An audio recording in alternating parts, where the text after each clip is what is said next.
Peggy 16.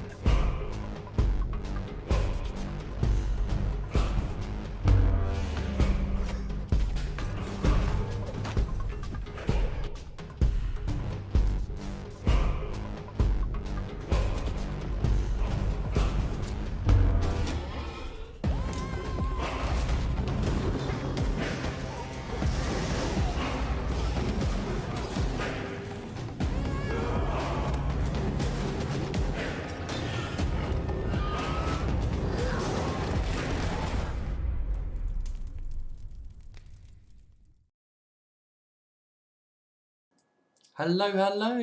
Good afternoon and good evening, and welcome to Deep Silver Plays. Thank you so much for joining us today on this Friday. In the chat, let us know how you're doing today.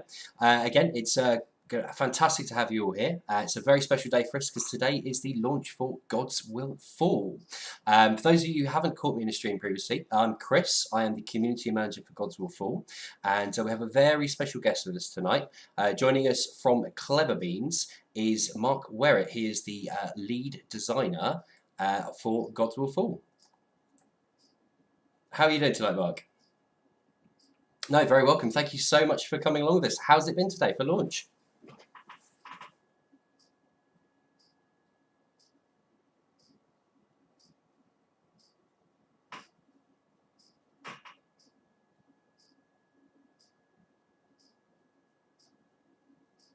Oh, sorry, Mark. Chat's saying that your mic is muted. Oh, sorry, Mark.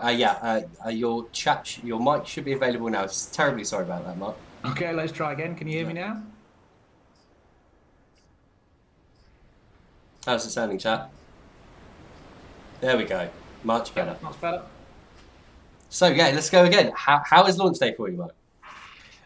Well, it's a combination of nerves and excitement at the same time, because with a project like this, you've been working on it for a long time, and then it all sort of boils down to this. But it's been really, really nice to sort of see a lot of the responses sort of hitting the kind of marks that we've been really aiming for, which is this sort of idea of frustrating gameplay that then leads into a massive sort of build of satisfaction when you start to take on this challenge and realise there's actually a way that you can beat it. So combination of stress and nerves, all in all.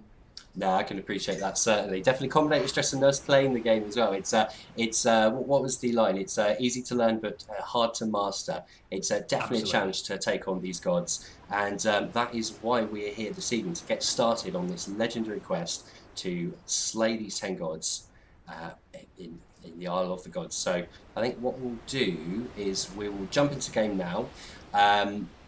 And from where we are currently, in Gods Will Fall, you are washed ashore on the islands of the gods.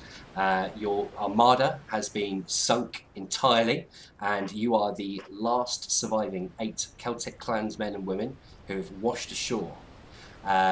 So if you are happy to, Mark, can you give us a good understanding about kind of like the reasoning why we're here? Yeah, so the gods are the sort of the villains of this game, and there's no sort of mincing your words with these guys. They are absolute rotters. They've treated the entirety of humanity terribly for all of their existence. Excuse me. And they've been expecting all sorts of fealty and sort of worshipping and whatnot in their name, because they are their gods. After all, they are their creators. But the Celts have finally reached a breaking point. It's become a little bit too much for them, and they've decided enough is enough. It's time for a revolt. They may be gods, but surely if we just send absolutely everybody that we've got, we must be able to take them out. So they send an entire armada, or many armadas even, of every single man and woman that they can find that can hold a weapon of some sort. But unfortunately, before this grand adventure has even begun, they've all been smashed against the rocks. And what started off as a great chance for humanity is now surely a completely lost cause. There's no way that this little ragtag band of sort of lowly survivors are ever going to be able to take on 10 gods. So right from the outset, you're basically not going to win. But you never know. you might as well give it a go. There's a chance. And definitely, we're going to give it a go tonight. So we are here with my ragtag band of 8 warriors.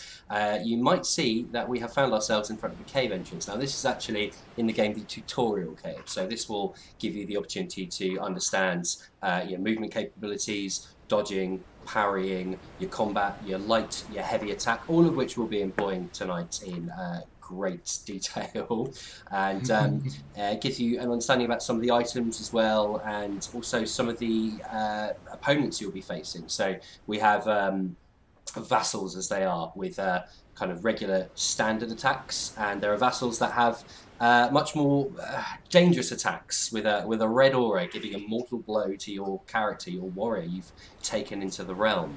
So should one of your warriors be felled by one of these attacks, game over for them. No coming back from that.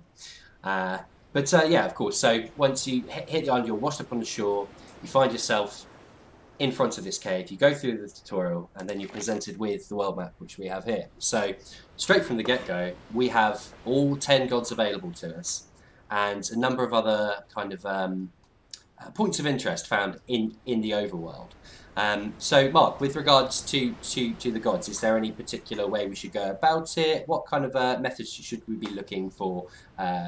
Where should we go first, essentially? Or is there any rhyme behind it? Yeah, right from the beginning, like you say, you've got all 10 of them available to you, and this is where the major sort of crux of the sort of the adventure that you're about to go on sort of takes place here. You have no idea how strong any of these gods are. So I think I'm probably going to be saying this an awful lot today. Sort of, I need to prepare you for this notion, this idea that this is not a game that is built to sort of take you by the hand and help you out along the way. It's absolutely a labyrinth of challenges, and the only way to get through it is to pay close attention to things that you see. And in cases where you think, hang on, this is feeling like a really difficult dungeon, maybe you need to just walk away from it and find another challenge somewhere else. We're not going to sort of suddenly dial the dungeon difficulty down partway through to help you out or give you some extra items. No, there's nothing helping you along the way here. And there's a good reason for that, though, because that's going to lead to some frustration. But it means that when you do start to make some headway and you start to learn some things about what things can help you out in these dungeons, and you start to destroy these creatures that have been sort of troubling you so hard, all of a sudden you get a very genuine sense of satisfaction. None of this has been us sort of buttering you up somehow with some helpers. It's all been your hard work that has led to that fantastic moment. So yes, there's a big price to pay for failure, but hopefully that all then gets pumped into the satisfaction at the end. So from this point, where you go next is entirely up to you. I'm going to suggest you have a look at the Rivers Dungeon and the nasty pasty that is Loch Lanarg. Loch Lanarg, yeah, that sounds like a good shout to me, definitely. So I think we'll mosey our way over there. Let me just find my bearings. So yeah, awesome. Well, let's have a look. So right now we're currently in the overworld, and if you can hear from the background, there's birds singing. It's quite serene and peaceful. You won't find any monsters out here. This is the calmer part of the island. All of the brutal combat and devilish difficulty is below in the realms of the gods. So yeah, and we're not playing any tricks there as well. It absolutely is a safe zone, and we're well aware that there's going to be so many controller throwy moments when it comes to battle in the dungeon. So this is a chance to sort of just calm down, listen to some nice bird song, enjoy a bit of rustling grass, maybe go and have a cup of tea as well, and yeah, seek some safety for a moment. Yeah, it's quite peaceful out here, actually. I mean, having a look at the map as well, we can see there's a burial mound. And there's a few other points of interest. From what I understand, we can uncover a few secrets or get a few benefits from throwing weapons into wells and things like that. That's correct, yes. There's a few little things hidden away that might help you. The well will definitely help you. The burial mound is another one of these little gambling elements that play a large role in the game. It's sort of, do you want to take the risk of maybe helping out or maybe struggling a little bit? But I shan't say too much. It's nice to see people's faces when they interact with it. No, fair enough. Well, we have arrived at Loch Lanarg, so let's go in and see. We've approached the realm of the gods, the gate of the gods. We haven't had anything pop up on our screens. So when you approach certain realms of the gods, some of your party, some of your clan members might have certain feelings or certain afflictions of visions from the gods, which will offer either a benefit to challenging them if they are weakened or fearful of this god and overcoming that fear. Or, of course, if they're psyched up and ready to fight, you go in with some enhanced stats. So, Yeah, so this is the story system that underpins the sort of relationships between all of these warriors. And it can be something as simple as just two friends. It could be, like you say, one of them has a particular fear of a god and as a result is terrified once they're in front of the entrance. But it might be other little things that start to develop over time, like one of your warriors might see everybody else having success and he starts to feel a little bit jealous and he's desperate to go in. So he gets annoyed when he goes somewhere else or leave them out of the equation. So you'll start to see little personalities appearing out of these warriors, and somebody that might have been quiet and useless to you to begin with suddenly might become one of your favourites. No, excellent, excellent. Well, we've got All 8 with us at the moment this time, and as we can see through on the menu on the right-hand side, we've got our stats here. We've got Vigour, the Vigour which we entered the dungeon with, our Strength and our Speed. Also, we've got warrior information available as well. So as these warriors, these clans people's stories unfold and as they defeat gods and earn skills, it will augment the options they have available in battle. For example, Whistler here has Hidden Rage. Now, if we have a look at Hidden Rage, there's a chance of a roar recovering double the amount of vigor. So there's all these different kind of developing stories between the different members of the clan, and of course the availabilities and skills that they have to them. So I think for Loch Lanarg, I'd like to go in with Maureen. She's got some twin maces. I'm feeling pretty confident of that, so let's take her in. We'll go in. Fingers crossed. Fingers crossed. Not one of the difficult gods. We'll see. We shall see. If he is so at this stage, it is pot luck what you're going to get here. But your decisions are the ones that start to determine whether or not these people are going to continue to have good or bad luck.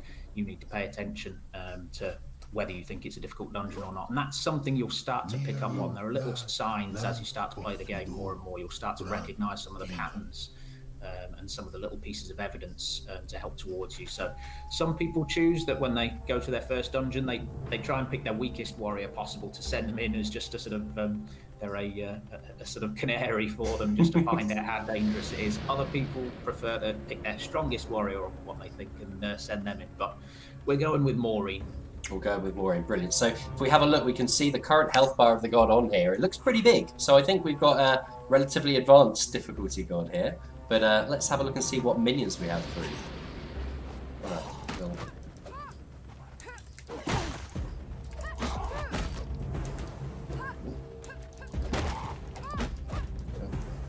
Maureen likes to knock these down, definitely, so that is not too bad. We only lost a little bit of health, and we managed to regain that almost immediately with a bit of bloodlust.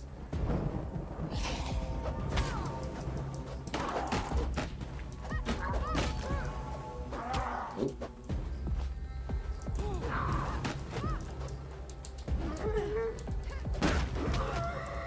Alright, we're getting cornered over here a bit, so I don't like these spearmen. I do not like these spearmen. I think I'll keep a little bit of distance.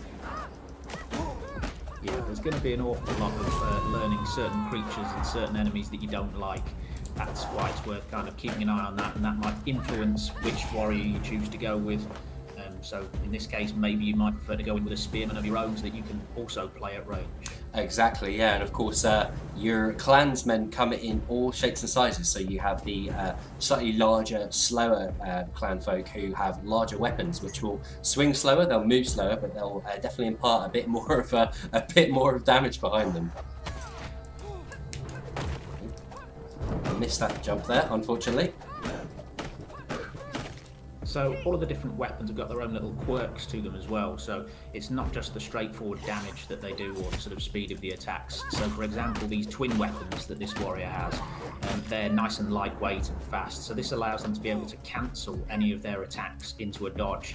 So you can start swinging at an enemy, and then if you suddenly realise, hang on, this was a bad idea, you can just press dodge and just dash straight out of it. You don't need to finish the attack. They also have the advantage of this, their heavy attack actually allows them to then link straight into their light attack, so you can come leaping in from afar with the heavy attack and then go into the full combo of the lights afterwards. So recognizing those little subtleties that we don't explicitly tell you straight away, and realizing where is the best time to use them and how, is one of the ways that you'll start to find a sort of a path through this seemingly impossible task. No, certainly, and I think with the enemies in this dungeon, it's quite advanced, isn't it? We've taken out, I think, maybe 8 or 10 vassals at the moment, and we've only knocked 3 currently off Lochlanag's health. So I don't know how far we'll go with this. I want to avoid these. Oh no, too late.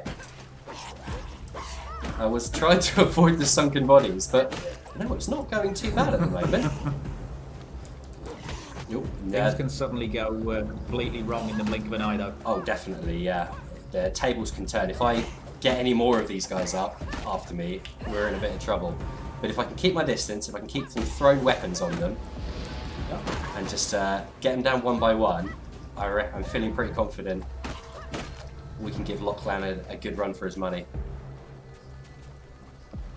I think there's one. Lochlanag has proved to be one of the more popular concepts, just from people seeing the original concept art for him from the very outset, and he's definitely one of my favourites, simply because he's not your average kind of boss that you might fight in a game. Yeah, we really enjoy trying to do stuff that is just a little bit different, a little bit weird.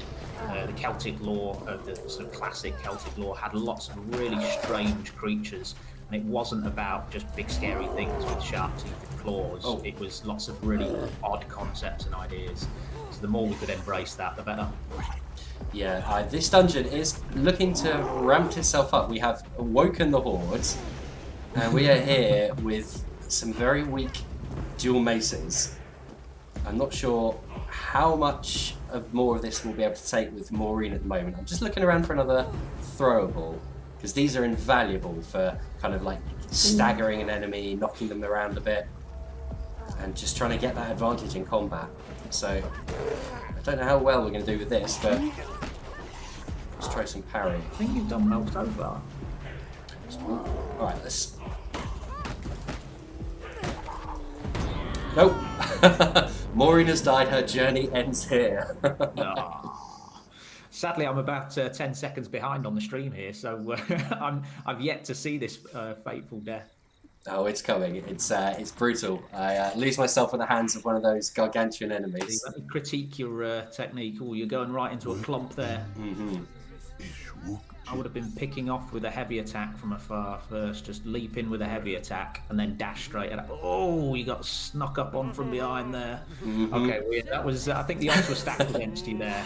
Yeah, I think I woke up too many of them. Plays the game, you're not going to have me talking over your shoulder, getting in the way, but also won't have my advice. But I would say that's probably somewhere in the middling difficulty levels there. So maybe a little bit on the upper side. So I'd definitely leave Maureen behind, I'm afraid. Unfortunately, Maureen, you did well. We'll be back for you soon. So maybe not at all. Or maybe not at all. But let's see how we go for the rest of the stream. So we will leave Lochlanag for now. So far on social, we have shown you Osseous, Belenos, Morrigan, Cranus, and Ogmius. I'm thinking I'd like to give Osseous a go. I think if we wander over there, he's in the southwest. Yes. We'll see how we fare with Osseous. So yeah, you had mentioned that Lochlanag was the god of the rivers. Can you give us a bit of a background for Osseous at all? Yeah, so, I mean, technically he's not the god of the rivers. The backstory for Lochlanag is that he's actually the god of rage and thunder. And his little backstory that we've written for him, and we've done this for all of the gods to sort of feed into the sort of visual development and the sort of design of their entire worlds, is that he's the god of rage and thunder, and he became besotted with the actual god of rivers, Jura. And he fell in love with her, and he desperately wanted her to be his. And he started showering her with gifts, building these great sort of gardens all around her, forming these fantastic sort of giant statues of the creatures that she had created. But she kept on resisting at every attempt that he made to woo her, till eventually his rage took over too far. And if he couldn't have her that way, then he was going to have her his own way, and he imprisoned her within her own dungeon of the rivers. And she was trapped in there for millennia, weeping away Hmm. due to the fact that she basically could not escape due to his rage. And then the ephemeral promise happened, and this is something which you'll hear about within the story snippets that are scattered around the world. Hmm. And that offered her an escape from his clutches, and that escape came in the form of death as she took her own life. She wept her final tears, took her own life, and escaped from her imprisonment. But those tears formed more rivers that slowly snaked their way towards the valleys. And in those valleys, those tears all welled up and formed the seas. So if you go to the sea dungeon, you might find the new form of the actual river god, the sea goddess Boadanu. Boadanu, yes. Just below Loch Lomond, actually. I reckon we can swing by Boadanu pretty soon. You know what? Let's do it. As you mentioned it, we can always come back for us, yes? Well, let's have a look at Boadanu. So we'll make our way through the relatively tranquil overworld to the seas. So I'll give you another little tip here as well. So this is another one of these little hidden sort of things for you to figure out, and we do give a nod towards this within the sort of lost scribe texts that you'll find around the world. A lot of these dungeons have got a quirk to them of some sort. Some are more sort of mechanical, some of them are sort of more logic based, and there is a quirk to this dungeon as well. I've just given you the backstory of what happened to this god in her previous life as the god of rivers. She reincarnated as the god of the sea now. But due to that past that she had at the hands of a horrible, horrible man, she really doesn't like the male persuasion. Okay. So if you send in a male warrior, you are going to face a stiffer challenge than if you send in a female warrior. Okay, so the development from her history has kind of moved towards shaping her realm and her sensibilities. Okay. Absolutely. Well, I think we have arrived at Boadanu. Blair shuddered as she drew closer to the entrance. This was what she saw in those nightmares. This door. So obviously Blair on the journey over to the Island of the Gods has been afflicted with visions of Boadanu.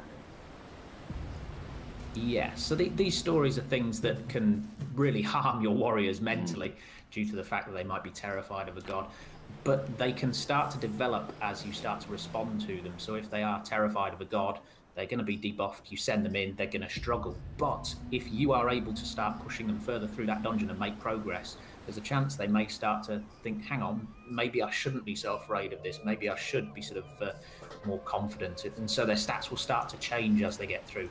Might go the other way. The god might start taunting them and decide to attack them while they're at their weakest point and start to debuff them further. But these little stories can start to take multiple different branches depending upon how you actually sort of do in the dungeon, and then that will have an impact on the rest of your party as well, whether or not they make it or not. So these are the things that, again, once you start to learn how there's sort of the risk and the reward in the balance of these stories, there might be a situation that just seems like it's completely done for, but you never know, things can suddenly start to turn around. No, it's these interconnecting webs between all the members of your clan, of course, and the impact that the gods have had on some of the members. It's hopefully we'll see some awesome stories unfold. But you know what? I think I might take Blair in. She has a spear. We can keep some of the enemies at the distance. Hopefully with Boadanu, she's not going to be too angered, of course, with our choice. So I think I'll give it a go. Go for it.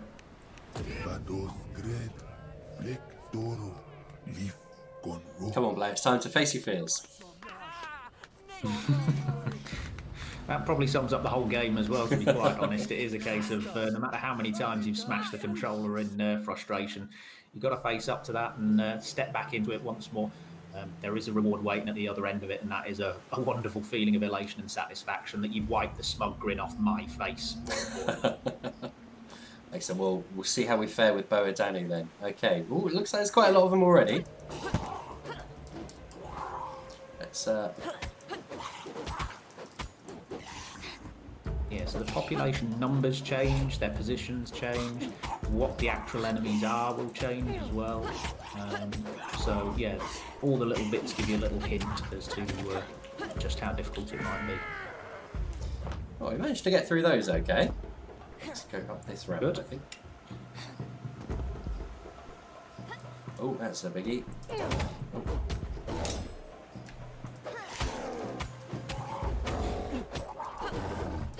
So the natural instinct with the spear, as with all other weapons, is to generally use your light attacks and then your heavy attacks when you've got a bit more time. But I would advise go the other way round. This is one of those weapons where you need to think, hang on, why am I using it the same as everything else? Maybe I should, it's a big long thing, why not use its length?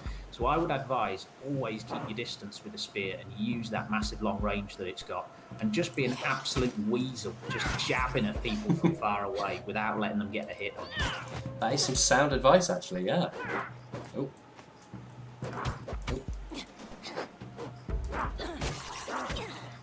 I'm not doing too well with this guy at the moment.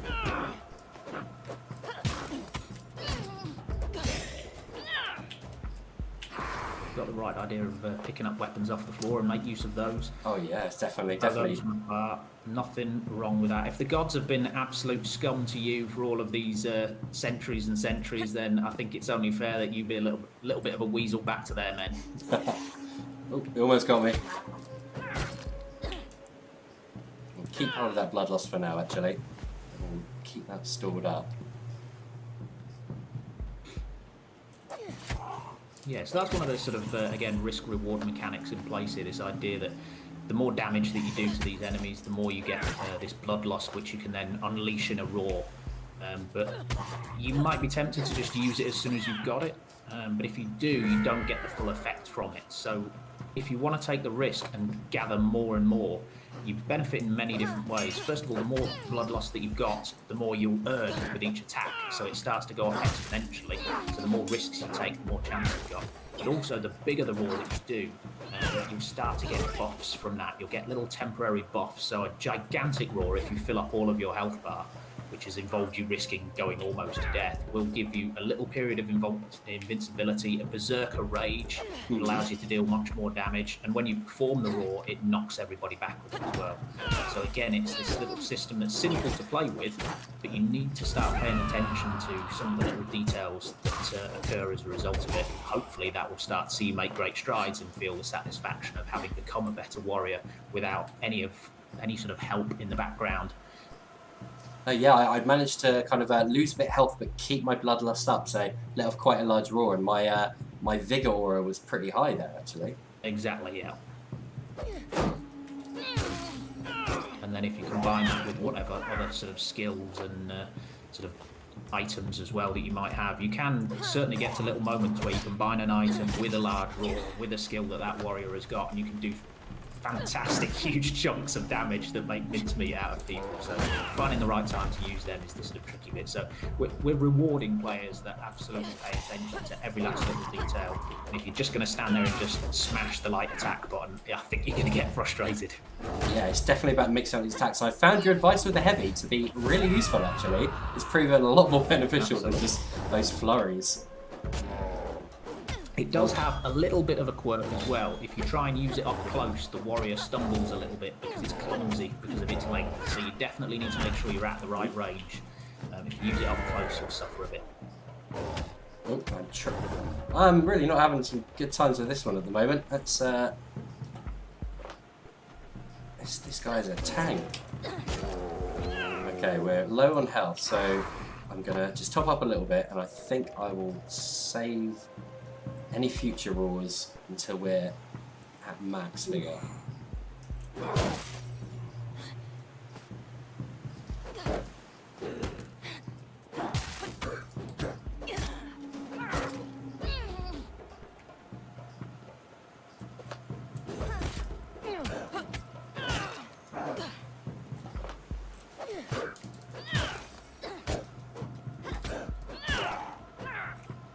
There we go, we're back up. We're back up to stop and running again.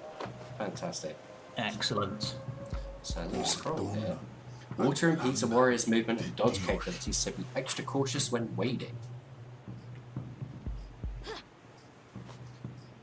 Should we drop down here, I think? Yeah.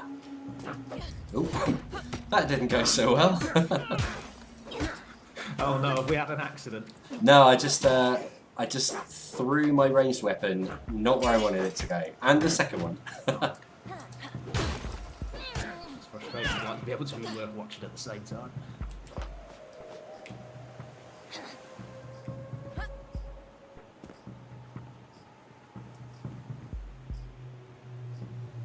I'm going to get someone jump on me. I'm certain of it.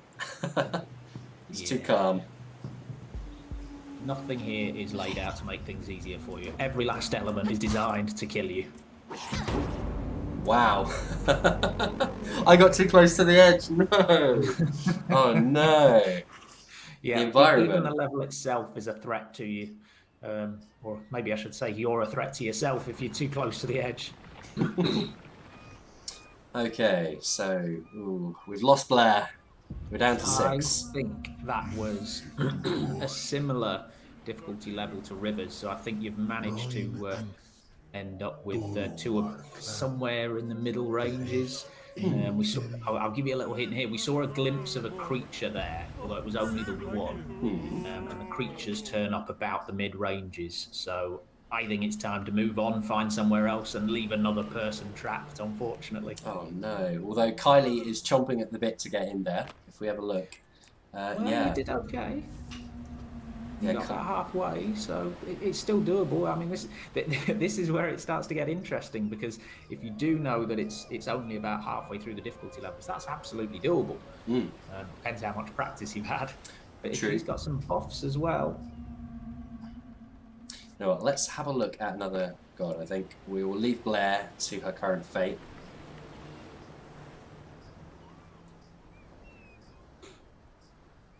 And I think... Well, let's head over to Osseous. We'll see how we fare with Osseous.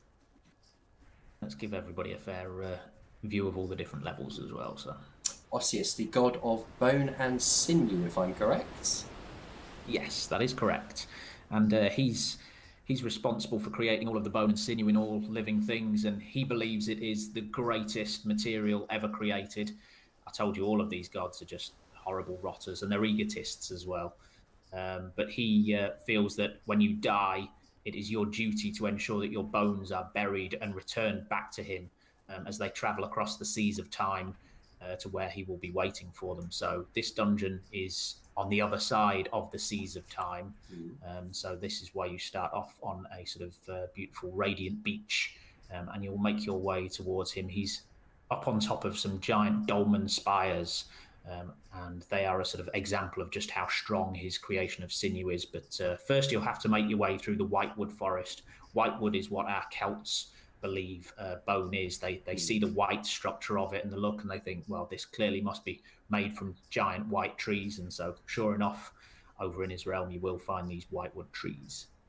Oh, excellent. Thank you for that insight. And I'm asking quite a lot of questions about the actual kind of lore behind this. But if any of you in the chat have questions as well, please do feel free to just pop your questions in chat. We'll collate them. We'll be doing a Q&A towards the end of the stream, where we'll sit down with Mark and we'll answer anything you guys put through for us within reason, of course. But from where we are now, we are approaching the realm of Osseous. And it looks as though... I've had a lot of fun writing all of this lore stuff for these gods, because the sort of original Celtic material goes in all sorts of crazy directions, and we very early on realised we wanted to sort of take those as an inspiration point where we could, but for the most part just do our own thing, because it allowed us to A, have fun with coming up with new ideas, but B, it meant we could start to push stuff in the direction of things that would really sort of make for fun gameplay and interesting locations. So it's been a lot of fun. It also allows us to sort of create... I really like to go into a world where everything that I look at and ask a question about, like, what is this, why is this here, I know that there is an answer behind that, and it's not just, this looks cool, so let's throw it in. Every last little element that we've got in these dungeons is because we've come up with our own little Celtic sort of mythology and lore behind it all, and I hope people really enjoy the fact that they can start to ask questions about these worlds, knowing there is an answer out there somewhere, and they can probably figure it out themselves by reading the little lore snippets that are scattered around. Yeah, that's something that we've come across in our playthroughs with finding these fallen vassals and their scrolls of wisdom, kind of giving a little snippets behind some of the lore behind it, some hints and tips and tricks in the actual realm which you're in. So yeah, again, thank you so much for giving us all this additional juicy information behind all these gods. I think what we'll do is we'll head into Osseous now. Now, when we approached, we had another little bit of dialogue come through. This time, Kylie, she was super buffed to try and get Blair out from the grips of Badanu, but our decision has left her a little bit torn, isn't it? Fortunately, Kylie has actually taken a massive hit to some of her starting vigour because we left her friend behind with Badanu, so she might not be our choice for Osseous today. You say we, it was you, I think. It was me. You're the one in charge. You made the decision. I'm just a driver. I owe that entirely. I will own it. I'm so sorry, Blair. So sorry. So I think let's go with Eri. We'll go into Osseous with Eri, and we'll see how we fare in our third one of the night. Yeah, normally there's a sort of concern when you've got somebody playing your game live. You're worried that they're going to sort of do a terrible job and just constantly die. It's the other way around with this. I've been worried that you're going to have a great time and just beat everything really easily, and it would give the wrong message to people that this is a nice, fun, casual game to play, but things are actually working out nicely. You're failing at every attempt, so people realise this is a real slog of a challenge that doesn't want to help you out, but the reward at the end of it is, like I say, knowing you've shown me up and proved me to be weak. Oh, definitely. It's going to be absolutely fantastic when I slay my first gods. I'm going to slay one tonight, Mark. It's going to happen. But I'm glad I was able to keep your expectations in check and fail so far. Like that throw there. But Osseous seems to be a little bit less tense than the other dungeons. I haven't seen as many of those big creatures that we faced in the others. Yeah. I think Eri's got a little skill firing off as well there. You see that flash that you're doing? I think she might have an active skill that's doing extra damage right from the start, perhaps. So these skills are sort of things that affect the warriors, and you can have something as straightforward as right from the very beginning, they deal extra damage until they take their first hit. So it just suddenly adds an extra pressure to try and last as long as possible before you take a hit. Yeah, she has Fearless Starter, so I take extra damage when I'm hurt.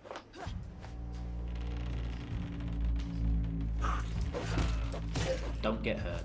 I'll try. So there's all this gold. I thought Osseous was the god of the kind of like the whitewids. Yes, good question. So in genuine Celtic mythology, they would bury all of their dead with gold as an offering to the god, as like a gift to them to be kind to the dead.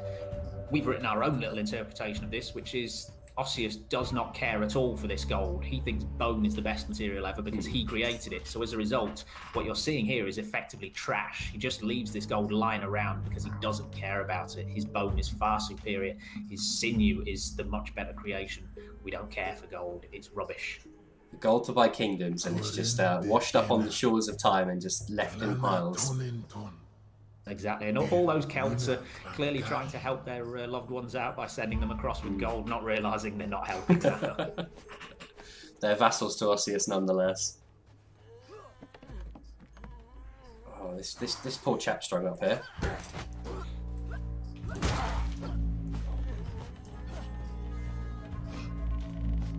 Yeah, definitely the symbolism of the whitewood, you know, these kind of bony trees swaying in the winds. It's really eerie.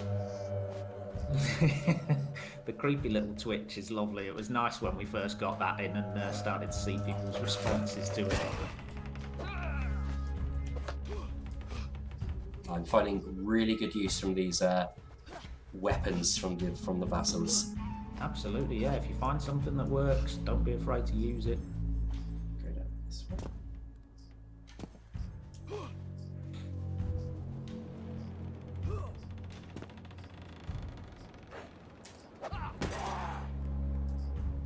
Ooh. Let's grab the torch. So I think this is looking like it's at a doable difficulty level. I think this is down on the easier side of things. So no pressure, but you're going to have to do this, guy. I concur entirely. Yeah, these vassals are going down a lot quicker and a lot smoother than Lochlannig and his unfortunate lady. But I'm feeling confident. I'm feeling confident. Oh, these stretched out sinew, like load-bearing bridges and stuff. Wow. It is, yes. Early Grotesque. engineering. Early engineering, yeah.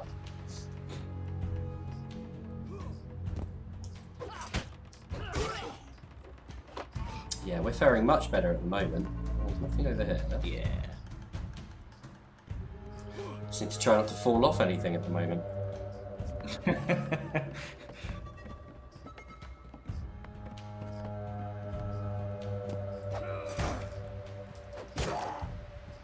Yeah, I'm almost certain this is on one of the easier settings.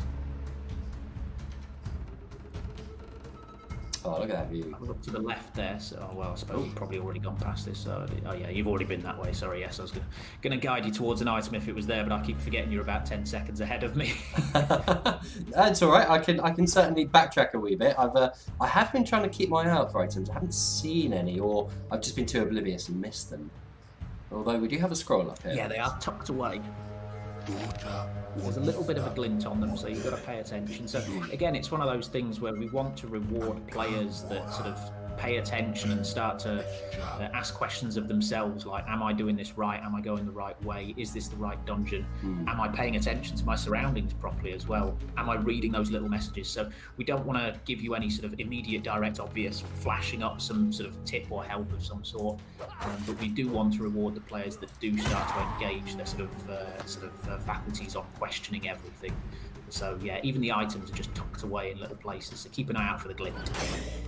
I think when you catch up with me, we might have found one over here. We've got bone meal snuff. Sturdies the body and prevents any attacks from interrupting your own. Excellent. That will come in handy.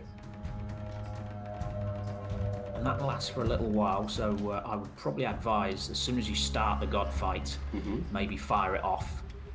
Yeah, and then you know it's just always there helping you out in the background. Excellent. Better than what I tend to do in a lot of games is forget to use it and die with it. Yeah, the item is useless if you're dead with it, isn't it? So, Yeah. Ooh, we are facing our first god, Osseous. Oh, of course. Well, that is terrifying. Our lead artist is a bit of an arachnophobe, so I had a little bit of a sick pleasure in telling him one of these gods is a giant spider-looking thing. Well, we got hit quite a lot there. I think we need to learn Osseous' telegraphs. So you've got to be careful because this fight gets more difficult the longer that it goes on as he starts to smash up. I was not aware of that.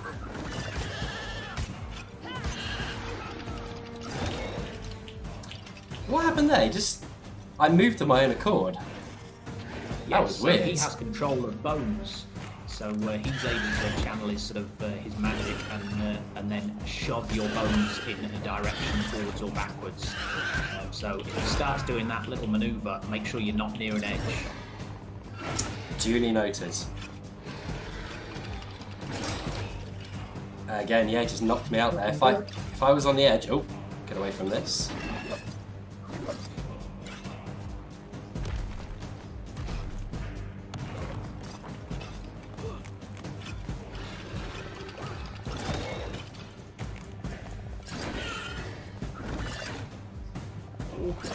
Oof. So it's going to get harder the longer it goes. I need to get some good hits in. Smashing holes in the wall.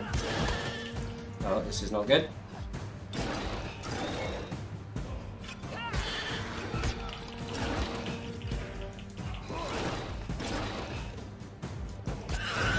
Trick on a lot of these fights is managing to keep your calm, which I know is very difficult in the moment. That was very close. Very close indeed. I think it's about learning those strikes, and they're telegraphing you can see what they're going to be doing, but it's about learning it on the fly for the first time. This was our first hero in there. Yeah, the first time is always going to be the most brutal. And as I've said, sometimes it's a good idea to send people in knowing they're going to die and just use them as a sort of a tester, a little test tube person, basically, so that you can learn those things. And then if you can, remember that and keep you calm. Something that seemed just absolutely impossible is suddenly actually a straightforward set of little sort of timings and actions to get through, and all of a sudden you're demolishing something that seemed insurmountable. And that's where I feel games can provide an awful lot of genuine sort of satisfaction that is actually you improving yourself. And I really enjoy that feeling of I've got better at something, just as it might be like learning how to become a better artist or a better programmer. The same thing can be applied here, just that feeling, that sense of progression that nobody else gave that to you. You got it yourself. It's just, yeah, a really nice feeling, really rewarding. But it comes at the cost of a bit of hard work. No, definitely, definitely. Well, that was a tough one, actually. I was down to my last 2 bars, but we managed to make it out victorious. And we got some Excellent. nice bonuses to the rest of our surviving clan members. We've got a few items. We've got some willow bark, a powerful drug that increases the warrior's potential vigor during their time in the dungeon. So that could be good for someone who could be quite afraid of the dungeon. Or, for example, as we left Blair behind, Eerie might benefit from having some increased vigor. And beetle snuff increased movement speed. So again, that could be useful for one of our larger and tankier clans people, couldn't it? Yes. So I think, well, I don't know. I don't want to tell you where to go. I don't want to influence. I think this is up to you. This is your game. This is your story that you're developing already. Well, we've got to gear up a little bit first. We managed to get 6 weapons out of that dungeon. Nice. So let's see. So we've got some bronze twin axes. Fast and light combination whose swings can be cancelled with a dodge for last minute escapes. So who have we got, if anyone, can equip it? Look as though anyone can equip it at the moment. So that is unfortunate. Only skinny characters. That's a shame. But we've got a bronze mace. So that's, let's see. Duff has an old mace. He also got a strength boost out of the Osseous dungeon. And he seems quite speedy, so I think I'll give him the advantage of a bronze mace. I've got a bronze sword, and I think I will give that to Eerie, as she so successfully got us through the dungeon. That seems very fair. Unfortunately, I am loath to let go of those twin axes, but I'm sure we'll find some more weapons soon. No, they've all fallen in our previous dungeons. Unfortunately, these will have to go to waste, won't they? Unfortunately, that is the way life is. It doesn't always go the way you want it. We're not just going to make sure, oh yeah, just give them all a load of stuff that they can absolutely use. No, you got to take the rough with the smooth, but it can swing both ways. So in terms of the weapons that get dished out, you can also suddenly find, hello, we've got some fantastic gear that's dropped out of this place, but that still doesn't guarantee you'll win. And your story might be, we got fantastic gear and then I absolutely stuffed it all up with the next set of fights. True. Well, hopefully I'm not going to stuff it up with the next set of fights anyway. So, again, as we've now been able to defeat our first god of the night, Osseous has fallen and slain. Well, where should we go next? Osseous was one of the first that we actually showed off on social channels. We actually unveiled. And of course, the next one's being Morrigan, Belanus, Orcmius, and Cranus, the ones at the top. I might fancy giving Belanus a go. Shall we head over that way? Yeah. It's a longer trek. Aye, but we should hopefully maybe find a shortcut. Or we can take the scenic route, you know. We can enjoy a nice, peaceful respite after our hard-won victory. That's it. This is your downtime. You can get your blood pressure back to a normal, healthy level just before we spike it all back up again in the Wicker realm. Can't knock us. No, I said we'll go for Belanus. We will do Belanus. So as I was saying earlier, all of these dungeons have got a little sort of quirk to them. some of them quite significant, some of them quite well hidden as well.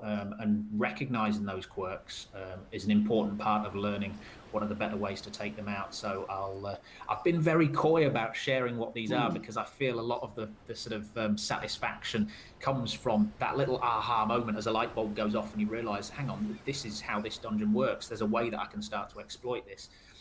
But I feel I should also give a little bit back as well. So at the Wicker realm, you're going to see these little sacrificial points marked on the floor. And it's going to help you out if you kill an enemy on one of those little sacrifice points, and you'll see it ignite and sort of illuminate, and their corpse will lift up and then vanish. And you'll actually find those in the god arena later on, chained to these stones because you've sacrificed them to the god. But you're not helping the god out there, you're helping yourself out, because now that you've got a few vassals chained to some stones, while you're fighting him, you can have a little hack on them and earn some bloodlust without them ever fighting back to you. So you've given yourself a few little totems of potential health to get back, and made that boss fight potentially a little bit easier for yourself. So recognizing these little systems that are hidden away in the dungeons is another good way of hopefully pushing past the difficulties and becoming a sort of heroic result. Well, that is fantastic, and thank you for the hint. It's also really dark and macabre as well. These are kind of like health packs, people strung to the arena of the gods for us to, free their soul, essentially, but also defeat their tormentor. So I'm sure it's going to be for some benevolent. We have an update. All the gods' fault, they're the rotters. Looks as though Mavis, she stared intently at the doorway with a piercing scowl. So it looks as though that if we chose Mavis, we'd get quite a boon here, actually. 11 vigour. That's quite a lot of health bars, isn't it? So yeah, she has a grudge against Belanos. Mavis cannot shake the image of those first bitter sacrifices, the helpless cries and the smell of death that lingered for weeks. Nobody should have to watch their people suffer like that, and no true god would expect such fealty. The vassal revolt was Mavis's calling, and she yearned to enact vengeance for what she saw all those years ago at the Craig Valley binding. Mavis stared intently at the doorway with a piercing scowl and a tight grip on her weapon. She hungered for the blood of Belanos. I'm quite happy to enable Mavis here. Yeah, it's a no-brainer. This is going to be easy. Well, we'll see what kind of level Belanos is. If he's right up the high ends. And I've got Mavis, although she might have 11 vigour, she's got a pokey stick, but we'll see what we can do.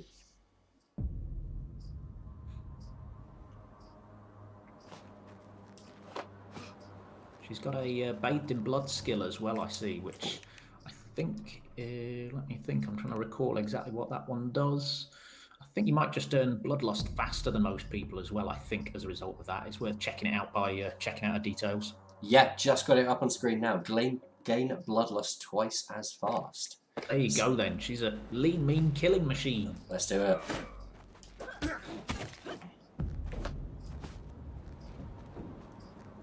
Oh, okay, so this is that circle you mentioned, isn't it? Let's bait this poor vassal over. Aha! Okay. So we've lit up the circle, and cool. Okay. We'll have to see if we can find any more.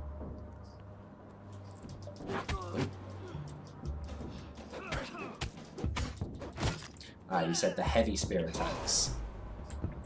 Yes, absolutely, they're heavy.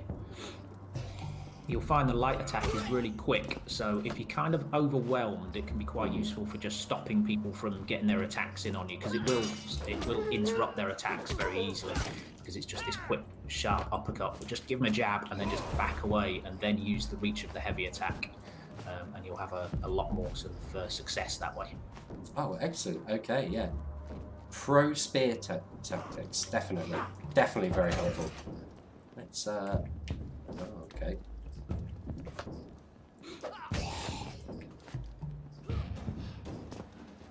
I like all this wicker kind of not necessarily architecture, but all these wicker symbolism everywhere, and these burning embers on it too.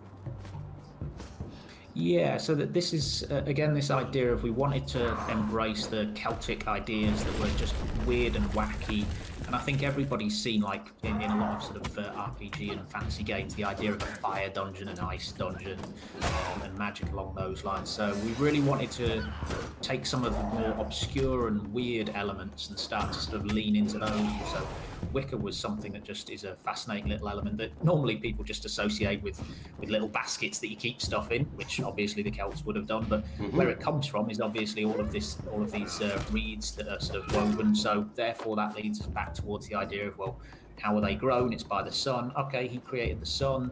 He believes, he should be worshipped for that, and he believes that that all of these things that use anything that the sun provides are something that people should have to pay for. So it's really fun to find something that just isn't within the normal sort of normal ideas of locations, because it's just much more fun to develop content around these new ideas and explore something different. Oh wow, no, totally, and I can see a lot of the kind of like the sun, fire symbology, and we've come across this terrifying vista actually, these burning villages and burning fields. Wow. Yeah, so like I said, all of these gods are absolute rotters, and this chap basically sort of resides in the middle of this giant sundial. So this big valley is like one giant sundial. He's the sun in the middle of it. He starts to slowly revolve around, shining his light upon this world, almost like giving you a night and day cycle. So all of these people that are basically suffering within his realm are forced to build these little encampments and then build giant wicker men, set them on fire, send them west to destroy the villages to the west of them. But those villages are also doing that to those to the west, and so on and so forth. So they're all being told to basically cause harm to each other, whether they like it or not. So, like I say, absolute rotter. He needs to be taken down. I think we're definitely going to do that. It looks as though we actually just got another little buff as well. It looks as though that Mavis was. Let's have a look. She recalled the terrified faces of those sacrificed to Belanos, and as the blood sprayed, the ocean waves crashing on the shoreline, she felt the will of her fallen comrades guiding her weapon deeper into her enemies. So we've actually just got a further buff to our vigour. We're at 13 vigour now and 2 strength. That is incredible.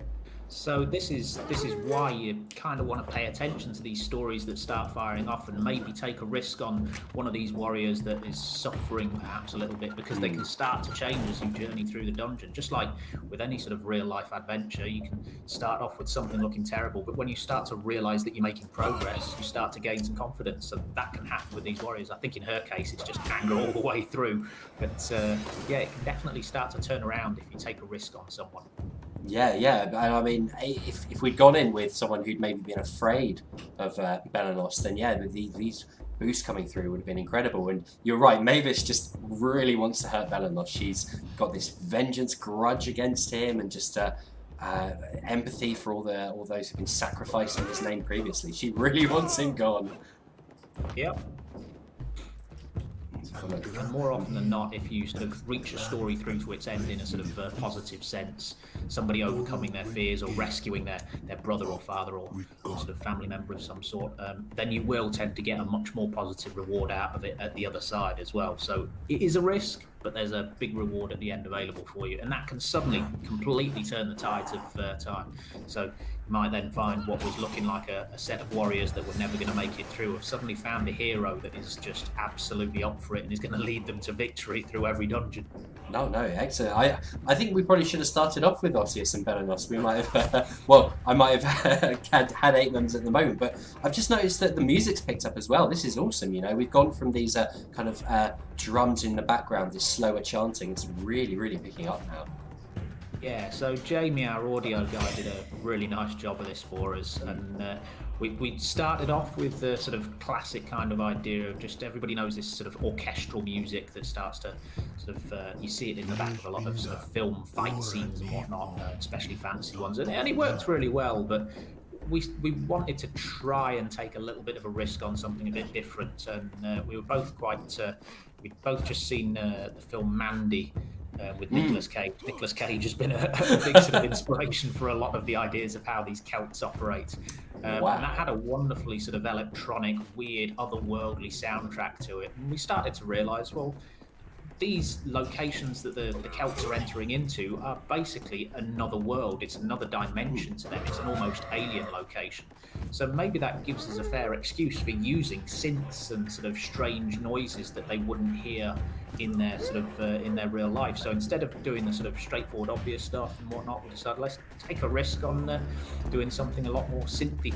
And I just loved the first result that he came out with right from the start. And we were like, yeah, let's keep going with that. That's brilliant. And he's done a fantastic job on it, I think. Oh no, excellent! Yeah, I'm absolutely loving the soundtrack. It's absolutely fantastic work from them. I'm trying to get this vassal up here. If I can get into this sacrificial circle, I'm not sure I'm gonna be able to, so I might not. But we did acquire a bone rune. Maybe I can get this guy over here. Do you reckon it's worth if I try and kite him round? If I dispatch this guy. I think you might struggle. Yeah, you know what? It might be a lost cause. Yeah. But what you were saying about the music as well, it will build up as you get closer to the god as well. So what starts off as just a few little background sort of sounds will eventually build into more of a heart-pounding setup, which I'm sure Mavis is feeling. Yeah, I just got a really nice deep sound there. It's very low. It's really starting to build up now. As we fight amidst the fire. I think. Oh, there's no one here. Alright, let's head this way. So we're amidst these burning greenhouses. Yeah. Oh, here we go. There's a few more. So yeah, as you sort of already aware there, but a lot of people might not realise it at first. The more you clear out these minions, these sort of worshippers and sort of vassals of the god, the more you weaken the god because they draw their power from their people. There is one exception to that one. Well, I might as well tell you, is the forest god. Mm-hmm. His health works a slightly different way. But yeah, clearing out all of the enemies is advisable if you want to help yourself out. And also, if you're a speedrunner and you want to just dash past them all, it's just going to make it even harder. Yeah, definitely. Yeah, you could. I mean, I think we could feasibly run through the entire realm relatively quickly. But you're right. Having to face Belanos with maximum health, no impediment whatsoever, it's definitely going to be a completely different challenge. Tempo's starting to build now. Oh, I see. These are our poor, unfortunate vassals.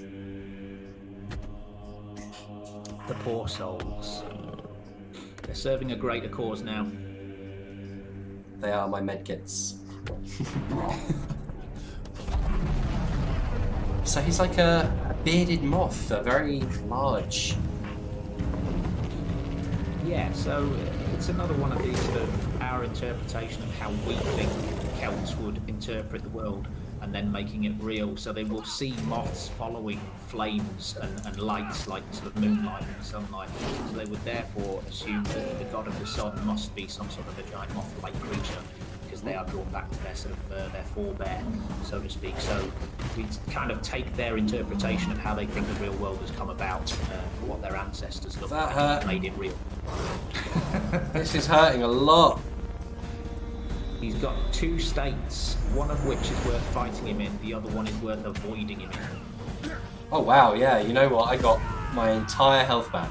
So, okay, from what you're saying, avoid him while he is in the air. Oh, and he's slamming his fist around. I mean, you can still engage him, but he's going to deal damage. And it's another one of those things that we're not going to tell you in game. We want you to keep an eye on him, pay attention and realise that stuff. And get that realisation of, I've just got a bit smarter. I've just realised I don't need to attack this guy all the time. I don't need to rush it. So use the time when he's on the ground to fight, and then use the other time to hide, and maybe use some of these free health kit vassals.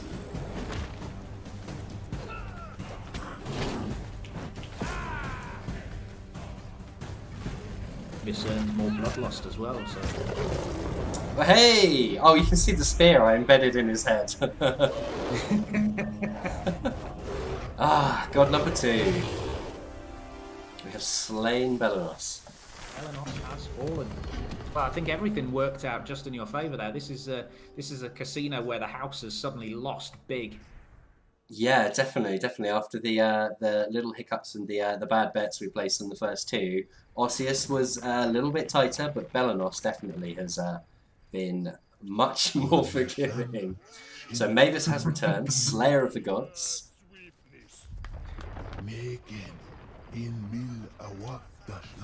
and from getting her vengeance, she's even stronger now. Brilliant. So you might think now would be a good time to maybe use her to go and get one of your other warriors rescued. That Because if is they were kind of middling difficulty, which I suspect they were, then she might stand a bit of a chance.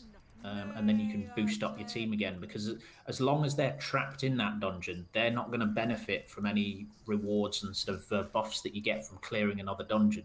So having a fuller team is more worthwhile in the long run, mhm. but it might cost you if it goes horribly wrong. So, True. If I take Mavis into the boat god again, if I lose her on that raft, I'm going to be so upset. But she's perfectly positioned. She's not going to anger the god too much, and she's pretty buff at the moment, I true. think. We managed to get some nice loot out of here: an explosive urn, a fragile urn of fire, a throwing knife, and Morrigan steel ingot. So, you know what? Let's pay a visit to the goddess of the boats. We'll see if we can free up our currently trapped comrade. And I think maybe Morrigan could be on the cards after that if we can get her free. Let's see. Sounds like a good idea. Excellent. Well, we've managed to upgrade a few people with bronze weapons. We could equip a sword. Although, spear. I've already got a spear. I might give Kylie the sword. I think it's a bronze sword. It might up her damage a little bit. And she could use a little help as she's currently quite upset about Blair being trapped in that previous realm. So, So her story can be resolved by somebody else rescuing her friend, and she will still gain a little boost as a result of her friend being rescued, but it won't be as big a boost as if she actually rescues the friend themselves. So again, you can still